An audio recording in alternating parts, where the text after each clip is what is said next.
Nintendo's Wii U seems poised to have yet another banner year, with new entries in key franchises such as The Legend of Zelda and Star Fox on the docket for 2015, along with some promising newcomers like The Devil's Third and Splatoon.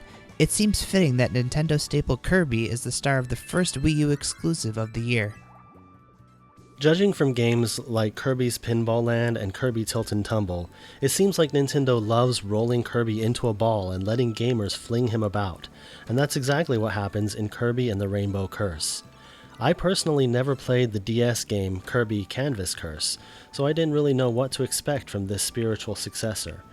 What I found was a beautifully rendered game with some fun and clever moments, but one with a few flaws.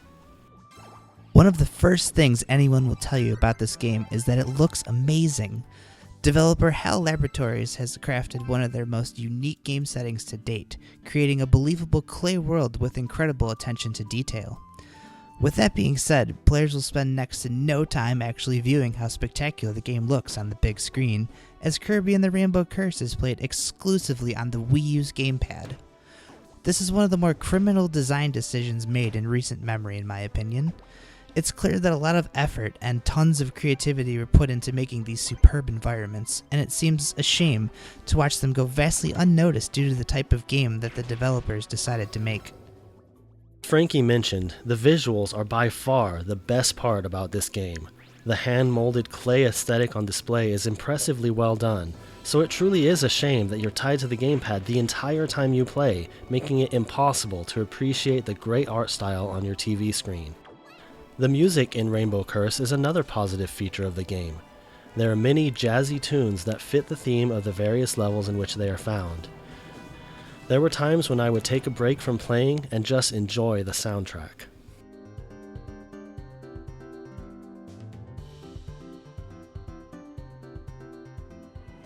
Kirby and the Rainbow Curse is a spiritual successor to the Nintendo DS launch title, Kirby Canvas Curse, and features similar gameplay. Players navigate our hero using the stylus and the gamepad to draw paths in order to guide Kirby through each level. This sounds rather simple on paper, though at times it can become extremely complex.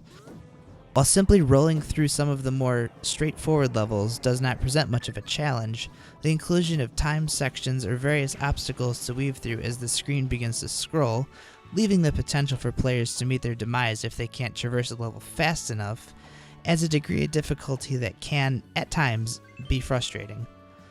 While lines can be drawn almost anywhere, it's important to remain aware of the rope meter in the top left corner of the screen.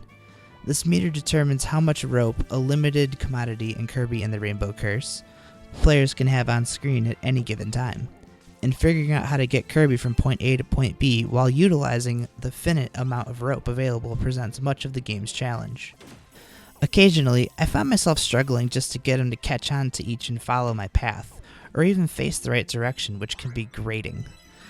Various elements such as wind or water current eventually come into play and add more difficulty to the proceedings. Obstacles such as waterfalls, laser beams, or even globs of clay can also be blocked or wiped away simply by drawing over them, which places an even greater emphasis on knowing just how full your meter is at times, as having your rope disappear at the wrong moment could lead to an irritating instant death. These moments can be very frustrating, but through a little perseverance, the game still manages to impart a sense of accomplishment once you successfully find a way to proceed. In addition to the main story, there is a challenge mode containing 48 one-minute challenges. Each one-minute challenge consists of 4 rooms which you must attempt to clear consecutively.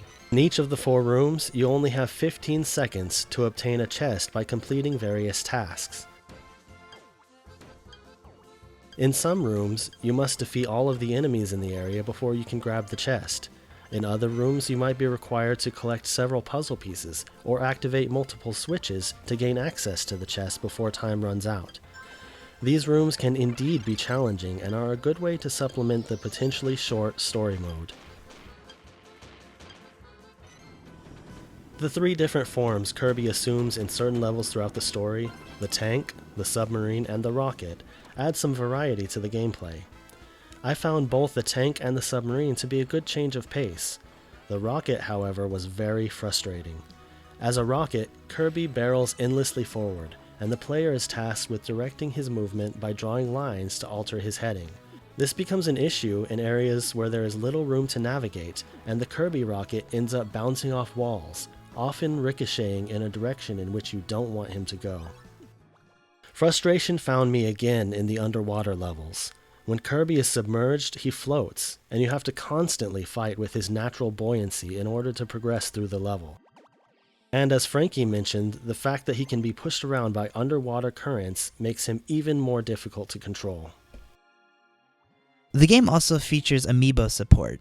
Now, those of you who collect amiibos may know that Kirby at one point in time was rather common. However, now that the game is out, of course, he's a little harder to find. Two other characters from the Kirby universe, King DDD and Meta Knight. Meta Knight being a Best Buy exclusive and King DDD being run in very limited quantities, also add different power-ups for Kirby to use. However, the support function for this in the game is extremely limiting. You can use each amiibo once every 24 hours, and there are levels that block out amiibo support. So, on top of only being able to use it once every 24 hours, you may find yourself dying or completing the level, and that's it. You don't see that anymore at all. Some of the game's boss battles were a bit challenging, but that just meant victory always felt sweet and well earned. I was gutted, however, when I noticed that the level 4 boss was the level 1 boss in a different color.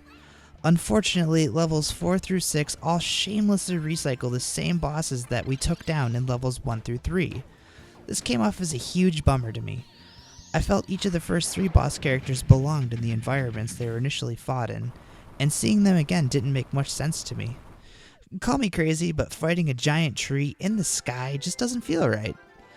While the game's end boss is unique and multi-tiered, I still feel cheated out of some potentially cool boss fights in levels 4 through 6. Kirby and the Rainbow Curse is far from a traditional Kirby game. The game constantly finds ways to keep players entertained, whether it be changing forms or utilizing one of a world's unique features to proceed through it. It is unfortunate that the game's biggest draw, its beautifully crafted clay world, will go largely unappreciated as players rarely have a moment to look up from the low-res gamepad that constantly demands their attention.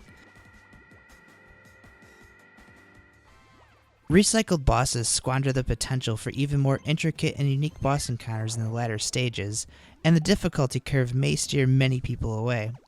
I enjoyed the challenges this game threw my way for the most part, but I'm left feeling as if this entry may have been better served as a 3DS title. Here's to hoping the next time we see Kirby on a Nintendo home console, that it's in a game that looks as incredible as this one, but returns to the series formula that we all know and love.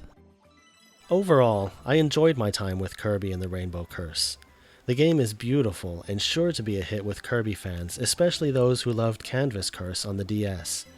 However, some frustrating moments in the game, particularly in the underwater levels and when controlling the Kirby rocket, hinder it from being as great as it could be. So that's what we thought of Kirby and the Rainbow Curse. What did you think? Let us know in the comments below, and stay tuned to Short Pause for all of your gaming news, reviews, podcasts, and more.